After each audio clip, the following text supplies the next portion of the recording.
ದಿವಸದಲ್ಲಿ ನಾವು ಮತ್ತಾಯನ ಸುವಾರ್ತೆ 6ನೇ ಅಧ್ಯಾಯದ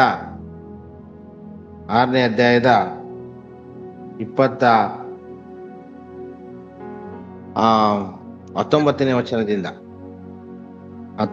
ವಚನದಿಂದ ನಾವು 24ನೇ ವಚನದವರೆಗೆ ಓದಿಕೊಳ್ಳೋಣ. ಗಟ್ಟಿಯಾಗಿ ಓದ್ಬೇಕಂತ ಕೇಳ್ಕೊಳ್ತೀನಿ. ಸರಿ. ಭೂಲೋಕದಲ್ಲಿ ಗಂಟು ಮಾಡಿ ಇಟ್ಟುಕೊಳ್ಳಬೇಡಿರಿ. ಇಲ್ಲಿ ಅಂತೂ ಅದು ನುಸಿ ಹಿಡಿದು ಕಿಲುಬು ಹತ್ತಿ ಕೆಟ್ಟು ಹೋಗುವುದು. ಇಲ್ಲಿ ಕಳ್ಳರು ಕನ್ನ ಕೊರೆದು ಕದಿಯುವರು. ಆದರೆ ಪರಲೋಕದಲ್ಲಿ ಗಂಟು ಮಾಡಿ ಇಟ್ಟುಕೊಳ್ಳಿರಿ. ಅಲ್ಲಿ ಅದು ನುಸಿ ಹಿಡಿದು ಕಿಲುಬು ಹತ್ತಿ ಕೆಟ್ಟು ಹೋಗುವುದಿಲ್ಲ. ಅಲ್ಲಿ ಕಳ್ಳರು ಕನ್ನ ಕೊರೆಯುವುದೂ ಇಲ್ಲ, ಕದಿಯುವುದೂ ಇಲ್ಲ. ನಿನ್ನ ಗಂಟು ಇದ್ದಲ್ಲಿ ನಿನ್ನ ಮನಸ್ಸು ಇರುವುದಷ್ಟೇ. ಕಣ್ಣು ದೇಹಕ್ಕೆ ದೀಪವಾಗಿದೆ.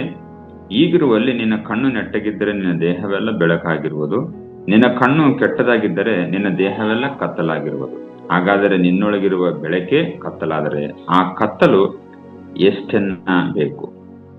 ಯಾವನು ಇಬ್ಬರು ಯಜಮಾನರಿಗೆ ಸೇವೆ ಮಾಡಲಾರನು?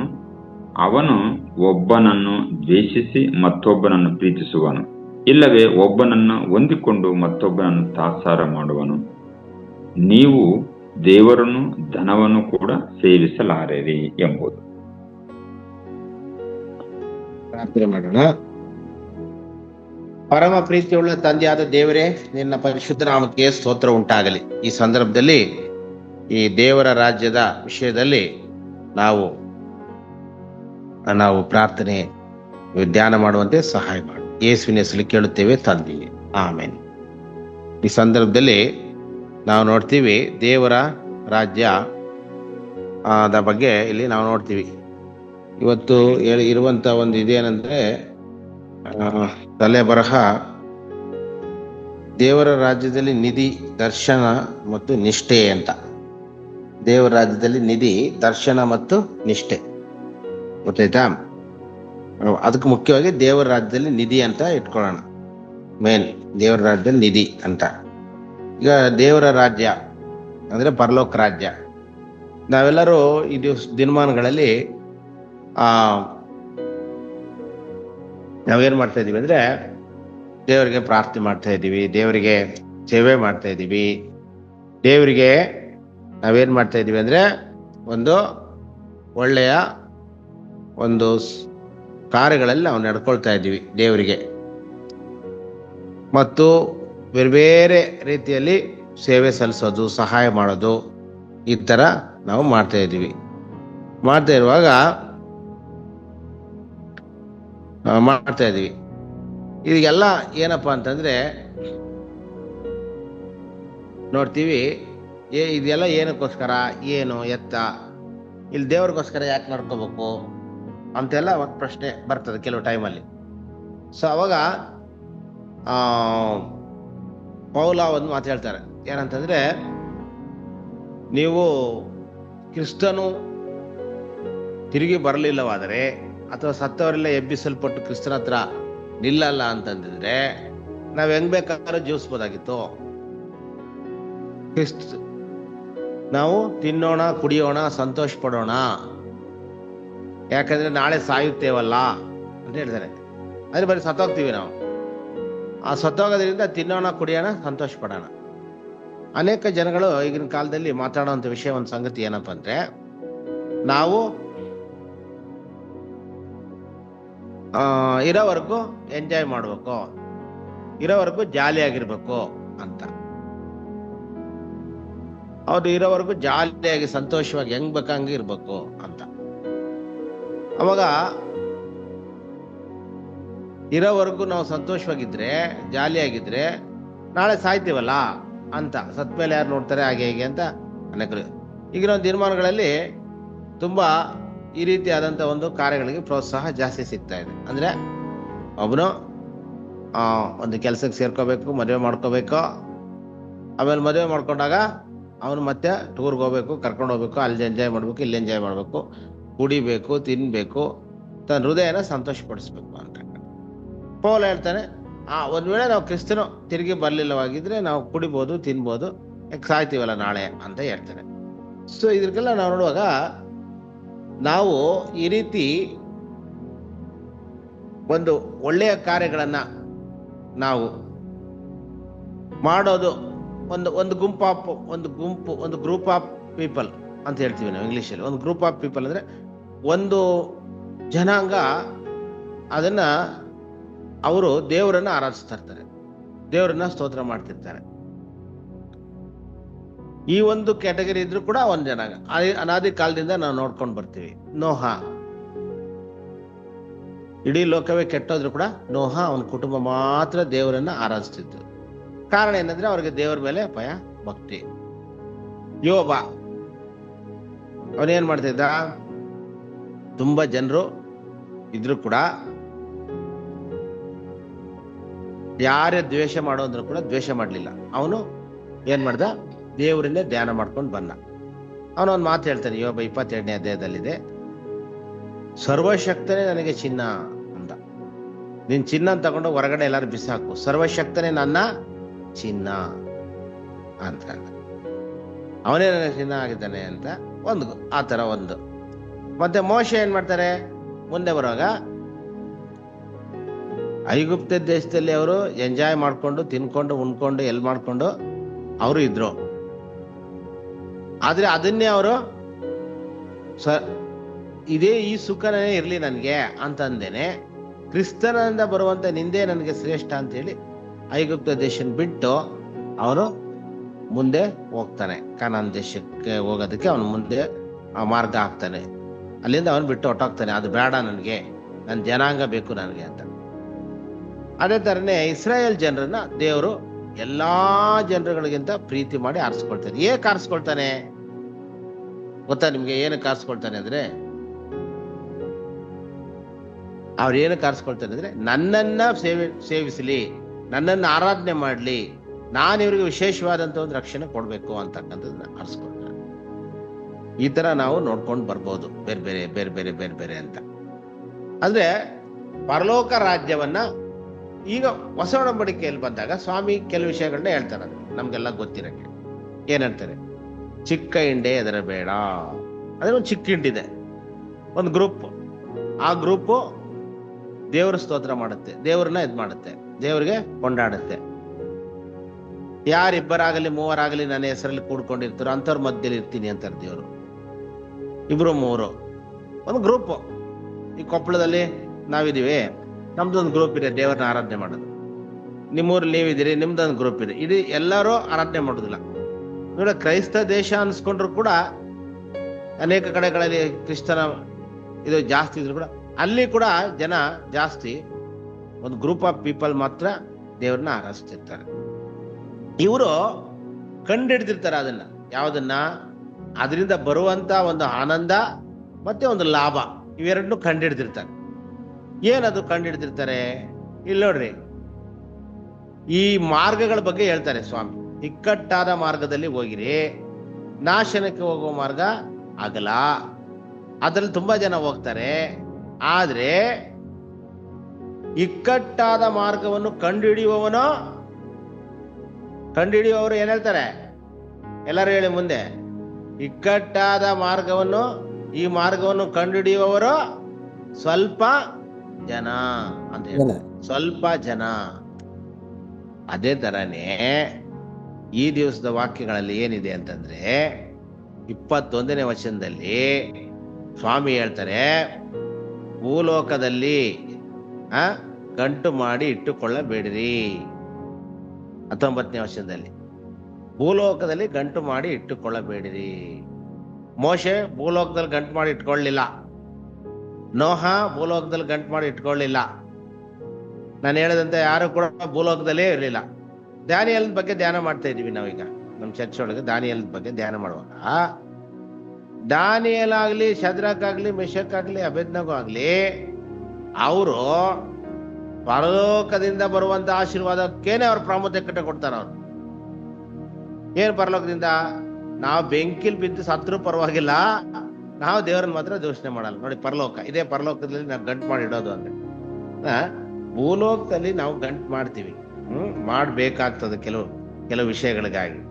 ನಮ್ಮ ಜೀವನಕ್ಕೋಸ್ಕರ ನಮಗೆ ಸಂಬಳ, ನಮಗೆ ಜೀವನಕ್ಕೋಸ್ಕರ ಊಟ ತಿಂಡಿ ನಮ್ಮ ಒಂದು ಇದಕ್ಕೋಸ್ಕರ.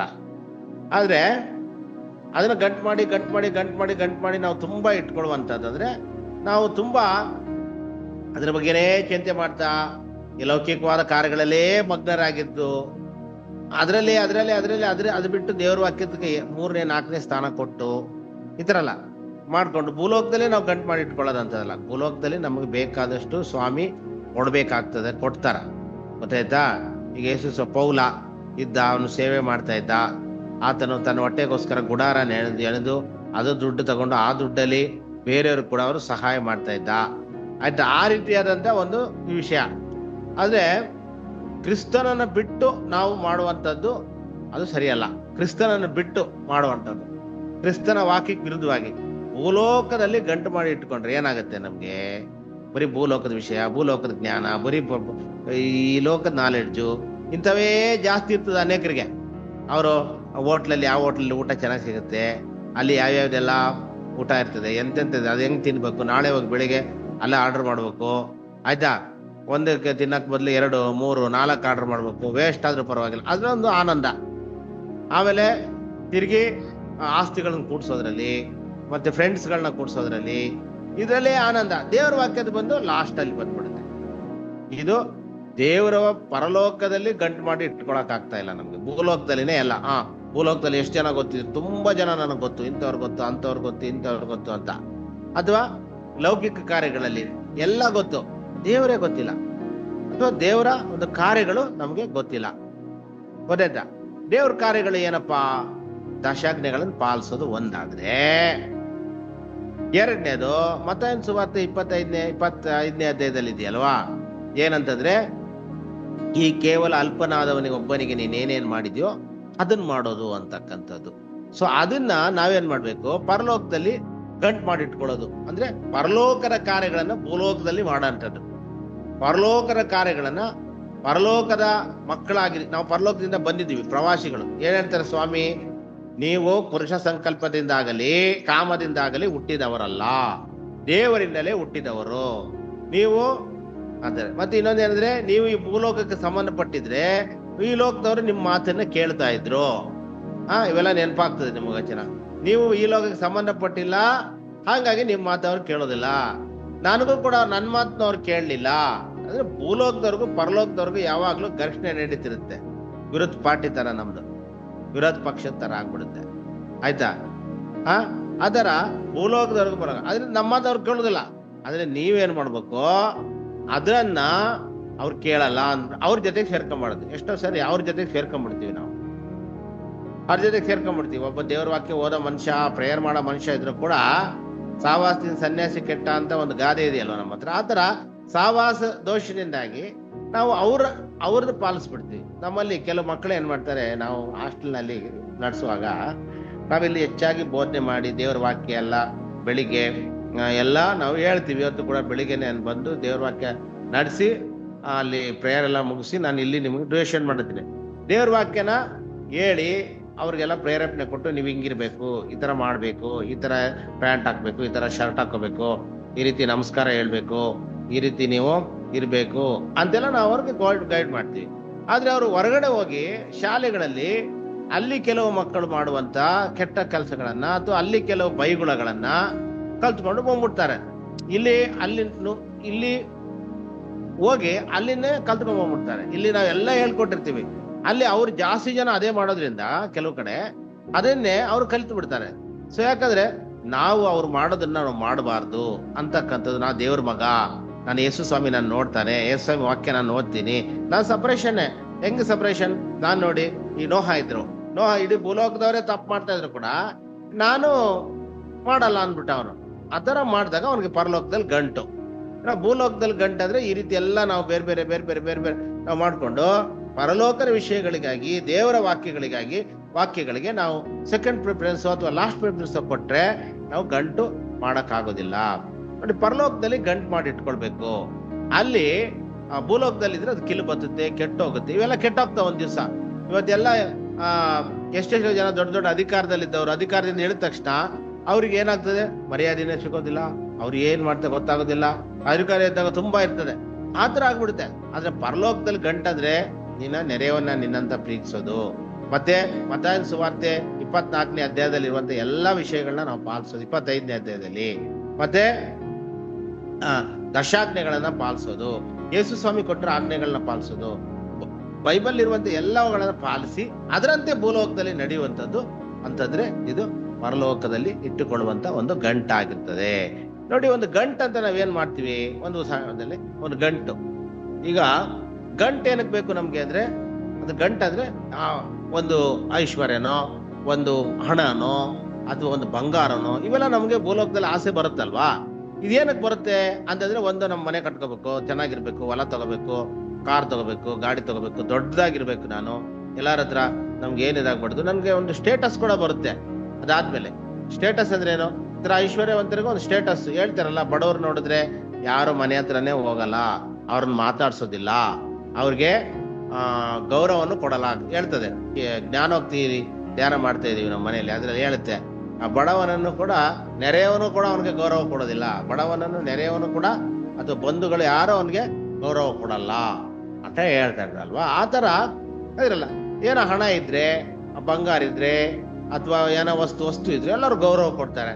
ಮತ್ತೆ ಆ ಹಣ ಇಟ್ಕೊಂಡು ನಾವೇನ್ ಮಾಡ್ತೀವಿ, ಹಣ ಇಟ್ಕೊಂಡು ಆ ಹಣನ ಒಂದು ಮನೆ ಕಟ್ಟಿಸ್ತೀವಿ ಅಥವಾ ಗಾಡಿ ಕೊಂಡ್ಕೊಳ್ತೀವಿ. ಅಂದ್ರೆ ಅದು ಏನಕ್ಕಾದ್ರೂ ಒಂದು ನಾವು ಡೆವಲಪ್ ಆಗ್ಲಿಕ್ಕೆ ಉಪಯೋಗ ಆಗ್ತದೆ ಭೂಲೋಕದಲ್ಲಿ. ಸೊ ಅದು ಕಿಲುಬತ್ತೆ, ಕೆಟ್ಟೋಗುತ್ತೆ. ಇಲ್ಲಿ ಅಷ್ಟೆಲ್ಲ ಮಾಡಿದ್ರು ಡೆವಲಪ್ ಆಗ್ಲಿಕ್ಕೆ ಅದು ನಾವು ಉಪಯೋಗ ಮಾಡಿದ್ರು ಕೂಡ ಅದೆಲ್ಲ ಕೆಟ್ಟೋಗ್ತದೆ. ಆದ್ರೆ ಈ ಡೆವಲಪ್ ಎಲ್ಲ ಮಾಡ್ಕೊಳ್ಳೋಕೆ ನಮ್ಗೆ ಹಣ ಬೇಕಾಗ್ತದೆ, ಭೂಲೋಕದಲ್ಲಿ ಹಣ ಬೇಕಾಗ್ತದೆ, ಅಥವಾ ಗಂಟು ಬೇಕಾಗ್ತದೆ, ಅಥವಾ ಏನೋ ಒಂದು ಬೇಕಾಗ್ತದೆ ನಮ್ಗೆ, ಒಂದು ವ್ಯಾಲ್ಯೂಯಬಲ್ ಥಿಂಗ್ಸ್. ಆ ಹೊಲ ತಗೊಳಕ್ಕೆ, ಮನೆ ತಗೊಳ ವ್ಯಾಲ್ಯೂಯಬಲ್ ಥಿಂಗ್ಸ್ ಬೇಡ. ಅದು ನಾವು ತಗೊಂಡ್ರು ಕೂಡ ಅದು ಒಂದ್ ದಿವಸ ನಾವು ಬಿಟ್ಟೋಗ್ತೀವಿ, ಅದು ಕೆಟ್ಟೋಗುತ್ತೆ, ಅದು ಬೇರೆಯವ್ರ ಪಾಲಾಗ್ಬಿಡುತ್ತೆ. ಈ ಏನಾದ್ರೂ ತಗೊಳ್ಬೇಕಾದ್ರೆ ನಮ್ಗೆ ಹಣ ಬೇಕು, ಮನೆ ಕಟ್ಟಬೇಕಾದ್ರೆ ಹಣ ಬೇಕು. ಸ್ವಾಮಿ ಏನ್ ಹೇಳ್ತಾರೆ, ಹೋಗುವಾಗ ಪರಲೋಕದಲ್ಲಿ ಗಂಟು ಮಾಡಿ ಇಟ್ಟುಕೊಳ್ಳಿರಿ ಅಂತ ಹೇಳುತ್ತೆ. ಏನಕ್ಕೋಸ್ಕರ ಪರಲೋಕದಲ್ಲಿ ಗಂಟು ಅಂತಂದ್ರೆ, ಸ್ವಾಮಿ ಯೋಹಾನ್ ಸುವಾರ್ತೆ 14ನೇ ಅಧ್ಯಾಯದ 1ನೇ ವಚನದಲ್ಲಿ ಒಂದು ಮಾತು ಹೇಳ್ತಾರೆ. ಓದ್ರಿ ನೋಡೋಣ. ಯೋಹಾನ್ ಸುವಾರ್ತೆ 14ನೇ ಅಧ್ಯಾಯ 1ನೇ ವಚನ.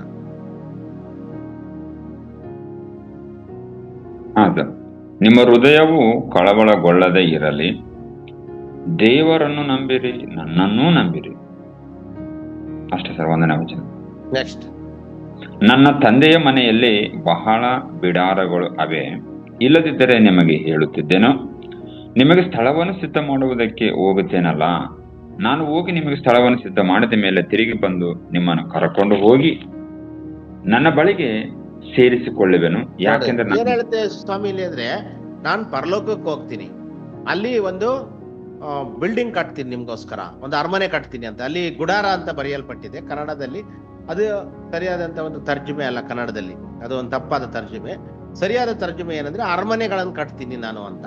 ನಾ ಪರಲೋಕಕ್ಕೆ ಹೋಗ್ತೀನಿ, ನಿಮ್ಗೆ ಅಲ್ಲಿ ಅರಮನೆ ಅಂತ ಇಂಗ್ಲಿಷ್ ಬೈಬಲ್ ಅಲ್ಲಿ ನೀವು ಕಿಂಗ್ ಜೇಮ್ಸ್ ವರ್ಷನ್ ಅಲ್ಲಿ ನೋಡಿದ್ರೆ ಅಲ್ಲಿ ಮ್ಯಾನ್ಷನ್ ಅಂತ ಮೆನ್ಷನ್ ಮಾಡಿದ್ದಾರೆ. ಅಂದ್ರೆ ಅರಮನೆ, ಬಿಡಾರ. ಇಲ್ಲೇ ಗುಡಾರ ಬಿಡಾರಗಳಲ್ಲಿ ಇದ್ದೀವಿ ನಾವು ಆಲ್ರೆಡಿ, ಆಯ್ತಾ. ಅಲ್ಲಿ ಪರಲೋಕದಲ್ಲಿ ಮತ್ತೇನ್ ಬಿಡಾರ, ಅಲ್ಲಿ ಅರಮನೆ. ಪರಲೋಕ ಅಂದ್ರೆ ನಮ್ಗೆ ಗೊತ್ತು, ಚಿನ್ನದ ಬೀದಿ, ಇದೆಲ್ಲ ನಾವು ಪ್ರಕಟಣೆ ಗ್ರಂಥಗಳಲ್ಲಿ ಮತ್ತೆ ನಮ್ಮ ಬೋಧಕರುಗಳು ಹೇಳೋದು ನಾವು ಕೇಳಿದೀವಿ.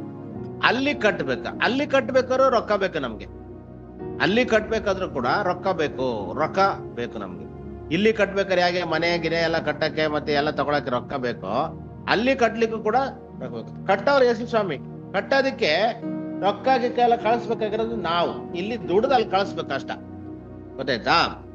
ಅದೇನ್ ದುಃಖ, ನಿನ್ನೆ ದಿನ ಒಂದು ನಮ್ಮ ಸ್ನೇಹಿತರದ್ದು, ನಮ್ಮ ಹಿರಿಯ ವಾರ್ಡನ್ ಅವರ ಪತ್ನಿ ತೀರ್ಕೊಂಡಿದ್ರು. ನಾನು ಅಲ್ಲಿ ಹೋಗಿದ್ದೆ, ಆ ಸ್ಮಶಾನ ಗದಗಲ್ಲಿ ಹೋದಾಗ ಅಲ್ಲಿ ಆ ಸ್ಮಶಾನದಲ್ಲಿ ಒಂದು ಬೋರ್ಡ್ ಹಾಕಿದ್ರು ಮುಂದಗಡೆ. ಆ ಬೋರ್ಡ್ ಅಲ್ಲಿ ಒಂದು ದೇವರ ವಚನ. ಅದೇನಪ್ಪ ಅಂತಂದ್ರೆ, ಅವರ ಸುಕೃತ್ಯಗಳು ಅವರ ಹಿಂದೆ ಬರುವವು ಅಂತ.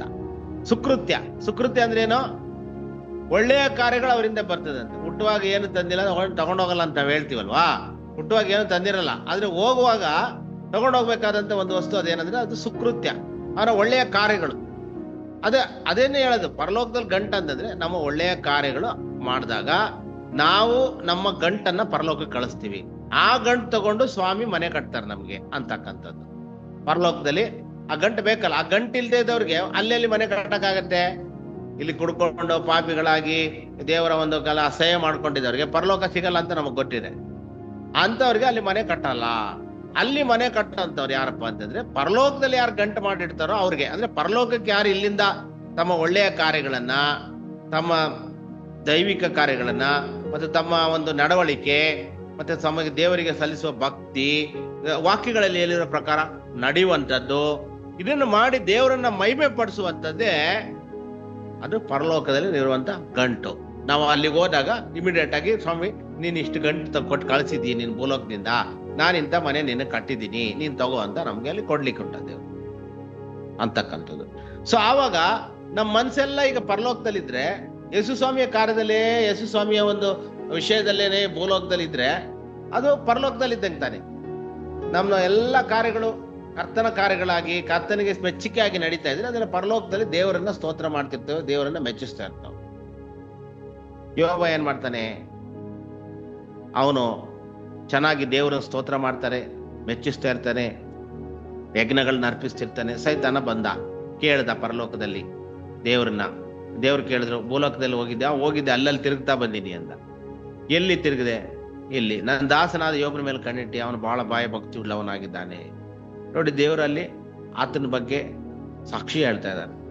ಆತನ ಭೂಲೋಕದಲ್ಲಿ ಅನೇಕ ಕಷ್ಟಗಳು ಕೊಟ್ಟರು ಇವನು ಸಹಿಸ್ಕೊಳಕ್ ಶಕ್ತಿ ಇದ್ದಾನೆ, ಈತನು ನನ್ನ ಒಂದು ಮಗ, ಇವನ್ ಖಂಡಿತ ಇವನಿಗೆ ಏನು ತೊಂದರೆನೆ, ಅವನು ಯಾವುದೇ ಕಾರಣಕ್ಕೆ ಅವ್ನು ದೇವ್ರಿಗೊಂದು ವಿಶ್ವಾಸ ಇದೆ ಅದ್ರ ಮೇಲೆ. ಹಾಗಾಗಿ ಆತನ ಕಷ್ಟ ಬರ್ತದೆ, ಅದನ್ನ ಜಯಿಸ್ತಾನೆ. ಕಷ್ಟ ಯಾರಿಗೆ ಬರುತ್ತೆ? ಜಯಿಸೋರಿಗೆ ಮಾತ್ರ ಬರೋದು, ದೇವರ ಒಂದು ಇದು. ಆವಾಗ ಅವನು ಪರಲೋಕದ ಒಂದು ಮಗನಾಗಿ ಲಾಸ್ಟ್ಗೆಲ್ಲ ಆಶೀರ್ವಾದ ಹೊಂದುತ್ತಾನೆ. ಹಾಗೆ ಕರ್ತನಲ್ಲಿ ಪ್ರೀತಿಯುಳ್ಳ ದೇವರ ಮಕ್ಕಳೇ, ಈ ದಿವಸದಲ್ಲಿ ನಾವು ತಿಳ್ಕೊಳ್ಬೇಕಾಗಿರೋದು ಏನಂತಂದ್ರೆ, ನಿಧಿ, ದರ್ಶನ ಮತ್ತು ನಿಷ್ಠೆ ಅಂತಿದೆ. ಈ ಪರಲೋಕದ ನಿಧಿ ಅಂದ್ರೆ ನಮ್ಮ ಒಳ್ಳೆಯ ಕಾರ್ಯಗಳು, ನಮ್ಮ ಸುಕೃತ್ಯಗಳು, ದೇವರನ್ನು ಆರಾಧಿಸೋದು, ದೇವರ ಸೇವೆ ಮಾಡುವಂಥದ್ದು. ಮೊದಲು ದೇವರ ರಾಜ್ಯದಲ್ಲಿ ನೀತಿಯ ಮೇಲೆಯೂ ತವಕ ಪಡ್ರಿ. ಬರೀ ದೇವರ ರಾಜ್ಯಕ್ಕಾಗಿಯೂ ನೀತಿಗಾಗಿಯೂ ತವಕ ಪಡುವಂಥದ್ದು. ಅದ್ರ ಜೊತೆಗೆ ಎಲ್ಲ ನಿಮ್ಗೆ ಕೊಡ್ತಾರೆ ಅಂತ. ದೇವರ ರಾಜ್ಯ, ದೇವರ ನೀತಿ, ಇದನ್ನ ನಾವು ಭೂಲೋಕದಲ್ಲಿ ಪಾಲಿಸಿದ್ರೆ ನಮ್ಮ ನಿಧಿ, ನಮ್ಮ ಗಂಟು ಪರಲೋಕಕ್ಕೆ ಹೋಗುತ್ತೆ. ದೇವರು ಅದನ್ನು ಉಪಯೋಗಿಸಿ ನಮಗೆ ಅರಮನೆಯನ್ನ ಕಟ್ತಾರೆ. ಇದನ್ನ ಮಾಡುವ ಕಾರ್ಯಗಳಲ್ಲಿ ನಾವು ನಿಷ್ಠೆಯಾಗಿ ಒಂದು ದೇವರ ದರ್ಶನ ಹೊಂದಿದವರಾಗಿ ಮಾಡುವಂಥದ್ದಾಗಿರೋಣ.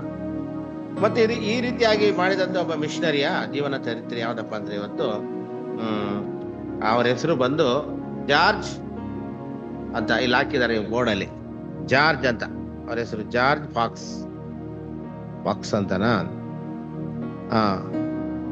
ಜನನ 1624 ಇಂದ 13ನೇ ಜನವರಿ 1691 ಅವ್ರದ್ದು, 91 ಇದ್ರು. ಇವರು ಇಂಗ್ಲೆಂಡ್ ನಲ್ಲಿ ಜನಿಸಿದ್ರು. George Fox religious society of friends ಅನ್ನುವಂತ ಒಂದು ಸಂಸ್ಥೆಯ ಸ್ಥಾಪಕರಾಗಿದ್ದಾರೆ. ಇವರ ಅನುಭವ ಏನಪ್ಪಾ ಅಂದ್ರೆ, ಸಭೆಯ ಪ್ರಚಾರಗಳಿಂದ ಅವರು ಆಧ್ಯಾತ್ಮಿಕ ಅನ್ವೇಷಕರಾಗಿದ್ರು. ಕ್ರೈಸ್ತರೊಂದಿಗೆ ಆಳವಾದ ನೋಡಿ, ಇಲ್ಲಿ 1624 ಇಂಗ್ಲೆಂಡ್ನಲ್ಲಿ ಜನಿಸಿದ George Fox religious society of friends ಅಥವಾ ಕ್ವೇಕರ್ಸ್ನ ಸ್ಥಾಪಕರು. ಸಭೆಯ ಔಪಚಾರಿಕ ಅತೃಪ್ತರಾದ ಆಧ್ಯಾತ್ಮಿಕ ಅನ್ವೇಷಕರಾದ ಅವರು ಕ್ರಿಸ್ತರೊಂದಿಗೆ ಆಳವಾದ ಮುಖಾಮುಖಿ ಅದರ ಆಳವಾದ ಒಂದು ಅನುಭವವನ್ನ ಪಡ್ಕೊಂಡಿರ್ತಾರೆ. ಇದೇ ಕ್ರಿಸ್ತನಲ್ಲಿ ಗಂಟು ಮಾಡಿಡೋದು ಅಂದ್ರೆ ಆಳವಾದ ಕ್ರಿಸ್ತನಿಗೂ ನಮಗೂ ಆಳವಾದ ಸಂಬಂಧ. ಪ್ರತಿಯೊಬ್ಬ ನಂಬಿಕೆ ಉಳ್ಳವರಿಗೆ ಮಾರ್ಗದರ್ಶನ ನೀಡುವ ಆತ್ಮದ ಆಂತರಿಕ ಬೆಳಕು ಯನ್ನು ಒತ್ತಿ ಹೇಳಿದರು. ಅಂದ್ರೆ ಆಂತರಿಕವಾದಂತ ವಿಷಯಗಳನ್ನ ಪ್ರತಿಯೊಬ್ಬ ನಂಬಿಕೆ ಉಳ್ಳ ವ್ಯಕ್ತಿಗೆ ಅವರು ಮಾರ್ಗದರ್ಶನವನ್ನ, ಆಂತರಿಕ ಬೆಳಕನ್ನ ಒತ್ತಿ ಹೇಳ್ತಾರೆ. ಇದೇ ಪರಲೋಕದ ಗಂಟು, ಆಂತರಿಕ ವಿಷಯ. ಇವರು ವ್ಯಾಪಕವಾಗಿ ಪ್ರಯಾಣಿಸ್ತಿರಂತೆ, ಎಲ್ಲಾ ಕಡೆಗೂ ಪ್ರಯಾಣ ಜಾಸ್ತಿ ಇವ್ರದ್ದು. ಪ್ರಯಾಣ ಮಾಡಿದ್ರೆ ಅಲ್ವಾ, ಯೇಸು ಸ್ವಾಮಿ ಕೂಡ ನಡ್ಕೊಂಡು ಎಲ್ಲಾ ಕಡೆ ಸುವಾರ್ತೆ ಸಾರಿದಂಗೆ ಇವರು ಜಾಸ್ತಿ ಪ್ರಯಾಣ ಮಾಡಿ ಸುವಾರ್ತೆ ಸಾರಿದ್ದಾರೆ. ಇವರು ಬಹಳ ಸರಳತೆ ಮತ್ತು ಶಾಂತಿ ಮತ್ತು ಸಮಾನತೆ ಈ ವಿಷಯಗಳಲ್ಲಿ ಇವರು ಹೆಚ್ಚಿನ ಒಂದು ಪ್ರಾಮುಖ್ಯತೆಯನ್ನು ಕೊಟ್ಟು ಬೋಧನೆ ಮಾಡಿದಾರಂತೆ. ಏನು ಸತ್ಯವೇದವನ್ನ ಇವರು ಬೇಯಿಸ್ತಿದ್ದಂಥ ವಿಧಾನ ಸರಳತೆ, ಶಾಂತಿ ಮತ್ತು ಸಮಾನತೆ. ಹಾಗಾಗಿ ಅವರು ಅವರ ನಂಬಿಕೆ, ಅವರ ಒಂದು ಸೇವೆಗೋಸ್ಕರ ಜೈಲು ಶಿಕ್ಷೆಗೆ ಕೂಡ ಅವರು ಒಳಪಟ್ಟಿದ್ದಾರೆ.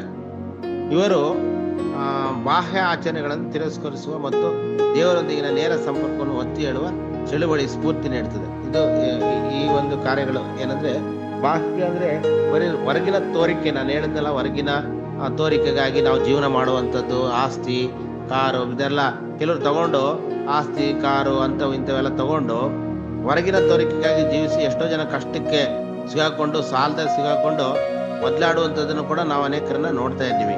ಬಾಹ್ಯವಾಗಿ ಅವರು ಚೆನ್ನಾಗಿರ್ಬೇಕು ಅಂತಾರೆ, ಇವ್ರ ಮುಂದೆ ನಾವು ತೋರಿಸ್ಕೋಬೇಕು, ಅವ್ರ ಮುಂದೆ ತೋರಿಸ್ಕೋಬೇಕು, ಅವ್ರ ಮುಂದೆ ನಾವು ಕೀಳಾಗಬಾರ್ದು, ಈ ತರ ಮಾಡಿ ಅವರು ಮುಂದಿನ ಒಂದು ಸಾಲವಾಗ್ಲಿ ಏನೋ ಒಂದು ಮಾಡ್ತಾ ಇದ್ರು ಕೂಡ ಏನ್ ಮಾಡ್ತೀವಿ ನಾವು ಅನ್ನೋದೇ ಅವ್ರಿಗೆ ಅರಿವಾಗಲ್ಲ. ಒಟ್ಟಲ್ಲಿ ಅವ್ರು ತೋರಿಸ್ಕೋಬೇಕು. ಈ ತರ ಒಂದು ಜೀವನ ಇದ್ರೆ ಪರಲೋಕಕ್ಕೆ ನಾವು ಹತ್ರ ಆಗ್ಲಿಕ್ಕೆ ಸಾಧ್ಯ ಇಲ್ಲ. ಆದ್ರೆ ಈ ಒಂದು ಮಿಷನರಿ ತರ ನಾವು ಜೀವಿಸುವಂತದ್ದಾದ್ರೆ ಏನ್ ಹೇಳಿ, ಬಾಹ್ಯ, ಅವ್ರು ಹೇಳಿದ್ರು ಬಾಹ್ಯ ಆಚರಣೆ ತಿರಸ್ಕರಿಸುವುದು ಅಂದ್ರೆ ಜನರು ನೋಡಲಿ ಎಂದು ನಿಮ್ಮ ಧರ್ಮ ಕಾರ್ಯವನ್ನು ಮಾಡಬೇಡ್ರಿ ಅಂತ ಸ್ವಾಮಿ ಹೇಳ್ತಾರಲ್ಲ, ಆ ತರ ದೇವರೊಂದಿಗಿನ ನೇರ ಸಂಪರ್ಕ ಒತ್ತಿ ಹೇಳಿ ಈ ಒಂದು ಚಳುವಳಿ ಅಂದ್ರೆ ಮತ್ತಾಯನ ಸುವಾರ್ತೆ 25ನೇ ಅಧ್ಯಾಯದಲ್ಲಿ ಹೇಳಿರುವಂತಹ ಕಾರ್ಯಗಳನ್ನ ಮಾಡುವುದರಲ್ಲಿ ನಾವು ಸಂತೋಷ ಪಡಬೇಕು. ಸಾಮಾಜಿಕ ನ್ಯಾಯ ಮತ್ತು ನಿರ್ಮೂಲನೆ ಮತ್ತು ಶಾಂತಿ ಸ್ಥಾಪನೆಗೆ ಹೆಸರುವಾಸಿಯಾದರು. 1691ರಲ್ಲಿ ನಿಧನರಾಗ್ತಾರೆ.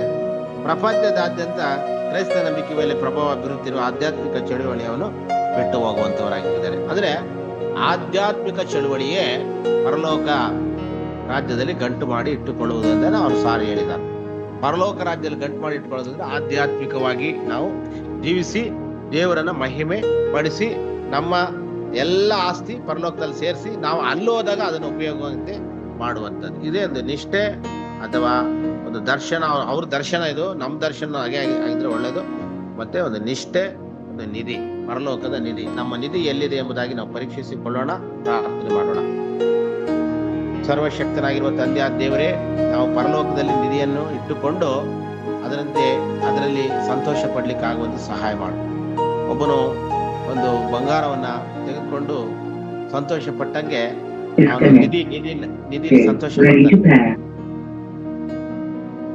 ಸಂತೋಷ ಪಟ್ಟಂಗೆ ಆ ಒಂದು ಮೂಲಿಟ್ಟ ದ್ರವ್ಯ ಅದ್ರಲ್ಲಿ ಸಂತೋಷ ಪಟ್ಟಂಗೆ ಪರಲೋಕದಲ್ಲಿ ನಮ್ಗೆ ನಿಧಿ ಇದೆ, ಪರಲೋಕದಲ್ಲಿ ನಮ್ಗೆ ಆಶೀರ್ವಾದ ಇದೆ ಅಂತ ನಾವು ಸಂತೋಷ ಪಡ್ಲಿಕ್ಕೆ ಸಹಾಯ ಮಾಡಿ. ಮುಖ್ಯವಾಗಿ ಒಂದ್ಸಾರಿ ದೆವ್ವಗಳನ್ನು ಬಿಡ್ಸಕ್ ಹೋದಾಗ ಶಿಷ್ಯರು ಬಂದು ಸ್ವಾಮಿಗೆ ಹೇಳಿ ನಿನ್ಗೆ ಹೇಳಿದಾಗ ನೀನ್ ಅವ್ರಿಗೆ ಹೇಳ್ತೀಯ ಏನಂತಂದ್ರೆ, ನೀವು ದೆವ್ವಗಳು ಬಿಟ್ಟೋಗುತ್ತೆ ಅಂತ ಸಂತೋಷ ಪಡ್ಬೇಡ್ರಿ, ಪರಲೋಕದಲ್ಲಿ ನಮ್ಮ ಹೆಸರುಗಳು ಬರ್ದಿದೆ ಅಂತ ಸಂತೋಷ ಪಡ್ರಿ ಅಂತ.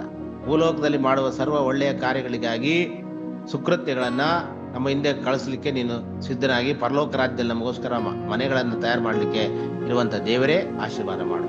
ಈ ಬೆಳಿಗ್ಗೆ ವೇಳೆಯಲ್ಲಿ ನಾವು ನಮ್ಮ ದಿನವನ್ನು ತೊಡಗಿಸುವಂತೆಯೂ ನಮ್ಮ ದಿನವನ್ನು ಮುಗಿಸಿಕೊಳ್ಳುವಂತೆಯೂ ಮತ್ತು ನಿನ್ನ ಸೇವೆಯನ್ನು ಇದರಲ್ಲಿ ಮಾಡಿ ನಿನ್ನಲ್ಲಿ ಸಂತೋಷ ಪಡುವಂತೆ ಸಹಾಯ ಮಾಡು. ನಮ್ಮ ಕುಟುಂಬಗಳು, ನಮ್ಮ ಸೇವೆಗಳು, ನಮ್ಮ ಎಲ್ಲಾ ಕ್ಷೇತ್ರದಲ್ಲಿ ಸಹಾಯ ಮಾಡು. ಯೇಸುವಿನ ಹೆಸರನ್ನು ಕೇಳುತ್ತೇವೆ ತಂದೆಯೇ, ಆಮೇನ್, ಆಮೇನ್.